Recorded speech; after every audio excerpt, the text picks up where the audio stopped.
Misalkan untuk mobil supercar atau mobil Eropa Amerika, itu juga harga speedometernya tuh mahal. Contoh misalkan saya bilang ada Mercy S-Class, speedometernya rusak. Nah kalau kita beli speedometernya atau ke dealer untuk ganti, itu harganya tuh 70 juta mas. Di sini, di servis, 5 juta aja. Makanya dari situ yang tadinya ada suami mau benerin mobil berantem sama istrinya jadi nggak jadi berantem kan. SNI sudah nanya istri gitu. Sama ISO itu istri sudah oke.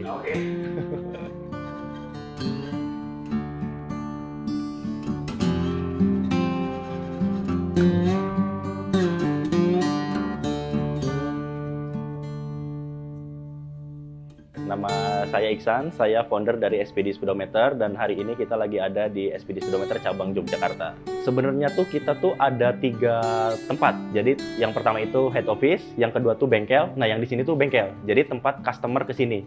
Yang ketiga tuh rumah produksi. Jadi untuk rumah produksi sama head office itu nggak ada customer yang datang. Customer itu hanya datang ke bengkelnya kita, termasuk yang di sini gitu. Jadi produk kita tuh ada 3, tapi yang unggulan tuh ada 2. Pertama itu custom speedometer, yang kedua itu service speedometer, yang ketiga itu restorasi speedometer. Nah, kalau custom speedometer sendiri itu customer bisa bikin speedometer dengan desain dan fitur sesuai keinginannya gitu. Kalau service speedometer itu jadi speedometer yang rusak diperbaiki lagi biar fungsinya kembali normal. Misalkan nggak akurat gitu kan, bensinnya mati misalkan, indikator bensinnya mati, kemudian juga misalkan ngeblank gitu, terus LCD-nya ada yang buram atau dead pixel, dot pixel, atau misalkan juga ada juga yang mati total gitu, ada juga yang korosi misalkan karena rembesan air AC atau karena misalkan pernah kebanjiran. Sebenarnya menarik nih, semua kendaraan tuh ada speedometernya, jadi kendaraan darat, laut, udara, itu semuanya ada speedometernya. Tapi nggak ada merek speedometer yang terkenal. Kita kemarin ke Angkatan Udara juga. Bisa, kalau navigasi kapal kita sering juga. Jet ski juga sering. Truk juga, bis juga, motor juga. Cuma beda merek gitu.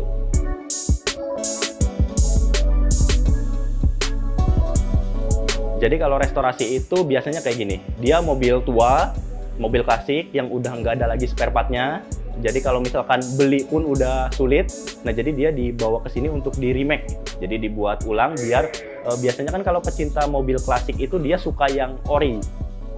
Nah jadi dia nggak mau kehilangan bentuk orinya, tapi ketika dia mau beli itu udah nggak ada di pasaran gitu.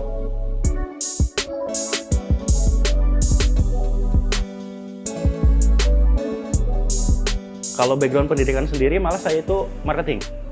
Gitu. Tapi memang dari kecil udah suka otomotif gitu. Jadi kalau otomotif itu ngoprek-ngoprek otomotif, motor itu udah dari kecil memang. Maksudnya dari kecil tuh dari zaman SMP gitu ya. Dari zaman SMP udah suka, kemudian juga elektronik juga suka, terus juga IT juga suka gitu. Jadi kalau basic pendidikannya malah marketing tapi hobinya di otomotif elektronik gitu. Sebenarnya dulu pernah bisnis-bisnis yang lain, maksudnya kayak jualan pulsa gitu zaman dulu, kemudian jualan buku tahunan. Jadi kayak mungkin istilahnya makelar gitu ya. Saya nyetaknya di tempat lain, cuma saya tawarin ke sekolah-sekolah gitu. Sempet dulu jualan.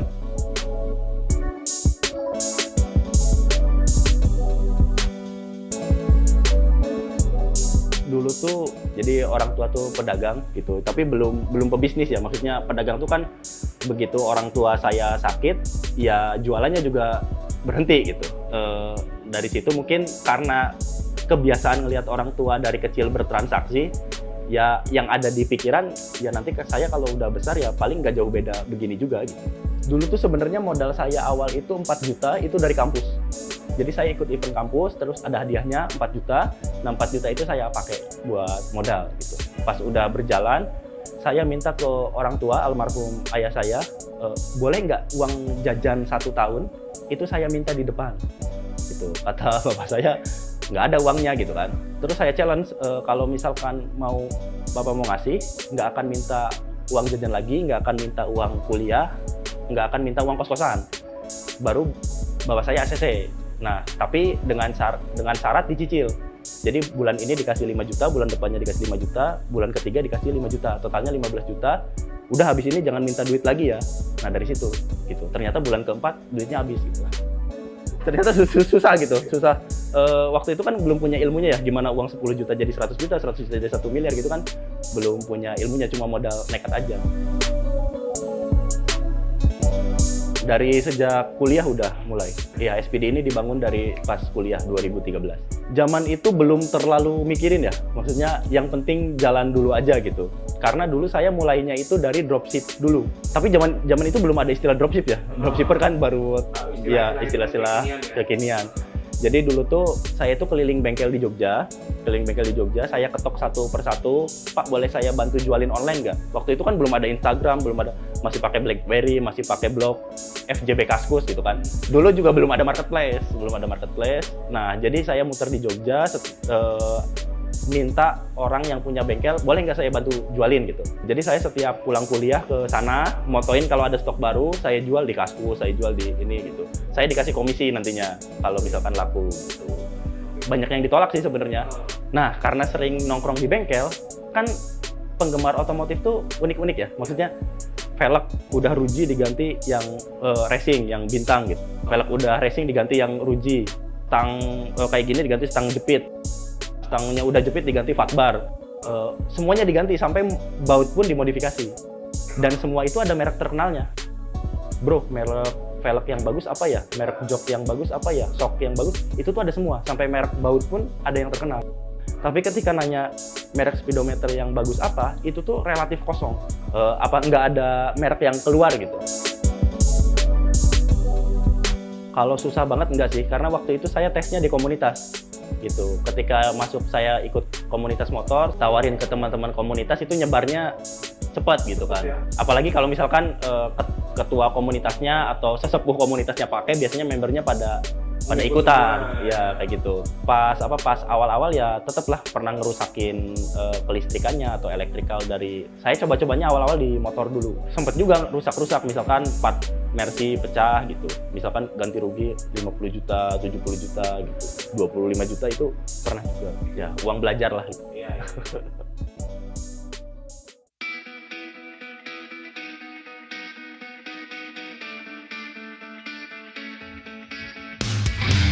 Kalau cabang itu kita ada 4 di Jogja, di Jakarta, di Bandung, sama di Surabaya. Mungkin sekarang itu kalau semua cabang ya, kalau semua cabang di 100-an sih, 100 lebih. Kalau di Jogja kayaknya 30 sampai 40-an deh. Iya, jadi kita itu ada ribuan database kendaraan yang kita tuh udah punya ukuran speedometernya. Kita scan dulu, kita ukur, kita mal, habis itu baru kita buat. Mas, mobil ini bisa nggak? Misalkan belum bisa, biasanya dia bersedia meninggal speedometernya gitu. Di custom malah kebalik, jadi kan speedometer biasanya dari kiri ke kanan, nah punya saya dari kanan ke kiri. Untuk kita itu kan harga yang ready stock sama harga yang customize itu beda. Itu jadi yang harga customize itu lebih mahal sedikit gitu, karena ada keterlibatan produk desainer untuk ikut andil revisi kan. Bisa, jadi desainnya itu bisa sesuai keinginan ya, warnanya, coraknya, kemudian mau ditambah logo komunitas dan lain-lain itu bisa. Atau ada juga yang lucu sebenarnya, mungkin lebih ke kayak gini ya, misalkan hari ini dia custom speedometer, Mas aku boleh nggak dikasih foto speedometernya biar selalu ingat keluarga kayak gitu kan.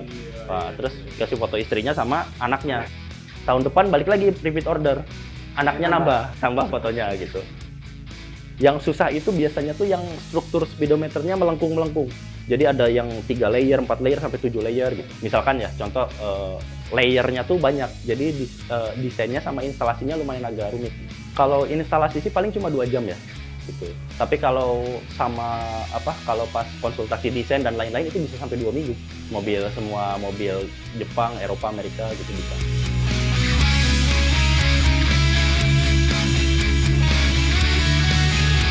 Kalau kompetitor sih sebenarnya kita nggak terlalu khawatir ya. Maksudnya ketika banyak kompetitor itu kan berarti marketnya besar. Kalau misalkan kita buat produk terus nggak ada kompetitornya, nah malah kita nanti harus curiga tuh, jangan-jangan produk kita nggak diminati market gitu kan. Terus juga paling kalau tantangan-tantangan ke depannya sih pasti market yang berubah-ubah. Mungkin sekarang marketnya kita masih Gen X sama Y gitu ya. Nanti mungkin Gen Z kan perilakunya berubah. Otomatis strategi marketing kita juga harus berubah gitu. Gen Z ini saat ini kan FOMO banget gitu orangnya. Berarti kan ada strategi-strategi yang harus dirubah, atau kontennya mungkin dibuatin banyak gimmick-gimmick segala macam biar mereka tertarik. Karena kan saat ini mereka udah masuk ke dunia kerja dan memang market kita itu di usia kerja dan mereka udah punya daya beli kan sekarang. Jadi kita harus adaptif sama market.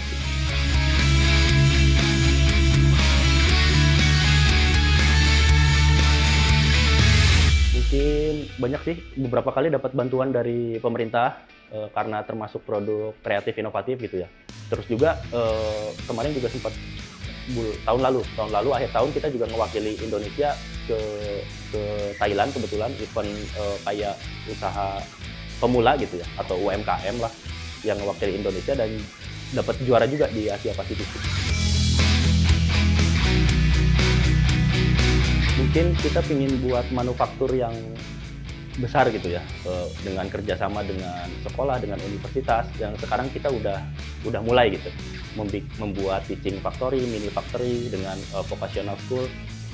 Banyak sih sama SMK Sembayus ini, SMK 2 Depok Sleman itu juga kerjasama, terus sama UGM, sama UNY, banyak sih universitas lain sama UAD. Jadi biasanya tuh ada yang saya diminta jadi staf ahli, ada yang diminta jadi kayak advisor, ada yang diminta jadi task force atau bikinin kurikulum wirausaha di kampus itu gitu. Ada yang diminta gimana caranya kampus itu usahanya jalan. Kan biasanya kampus punya beberapa unit usaha. Nah, tapi kan biasanya itu unit usahanya tuh kurang berjalan, apalagi kalau negeri ya. Kalau swasta tuh kan memang dia nyari uang sendiri, kalau negeri kan tidak terbiasa. Harapannya sih nanti kan banyak produk di Indonesia tuh impor ya. Artinya tuh produk elektronik apalagi, otomotif apalagi itu impor. Nah, kita pingin buat produk yang diproduksi di sini, di manufacturing di sini, tapi bisa diekspor juga gitu. Jadi antara produk impor sama produk ekspornya tuh seimbang lah. Tapi kan itu mungkin jangka panjang 10 tahun lagi atau 20 tahun lagi. Cuma kita memang sudah mulai ke sana, pingin riset produknya yang benar-benar sesuai dengan keinginan market dan bisa diterima di pasar dalam negeri maupun luar negeri gitu. Mungkin semakin muda, semakin kesempatan nyobanya itu semakin tinggi ya. Maksudnya mungkin nyoba-nyoba pas zaman sekolah atau pas zaman kuliah itu lebih bagus sebenarnya. Karena waktu itu mungkin kita uang sakunya masih dari orang tua dibandingkan kita nyobanya pas udah usia mature gitu ya. Kayak sekarang kan resikonya terlalu tinggi. Kalau nyoba-nyoba di usia 30-40 tahun itu kan resikonya tinggi apalagi udah berkeluarga. Mungkin selama masih muda coba dulu aja, mumpung dapat uang saku dari orang tua atau dari beasiswa gitu kan. Terus juga abis itu jangan membuat produk yang menurut kita bagus. Saya beberapa jadi pembina di kewirausahaan di berbagai universitas ya. Biasanya tuh mahasiswa itu membuat produk yang produknya itu unik gitu. Padahal market itu nggak minat. Nah, harusnya itu membuat produk itu yang market minat, baru kita buatin solusinya dalam bentuk produk gitu. Sukses itu kalau menurut saya itu merdeka dari penilaian orang lain sih. Maksudnya mau kita bawa sepeda, mau kita jalan kaki, mau kita bawa motor, bawa mobil, yang bagus, yang jelek, ya udah biasa aja gitu.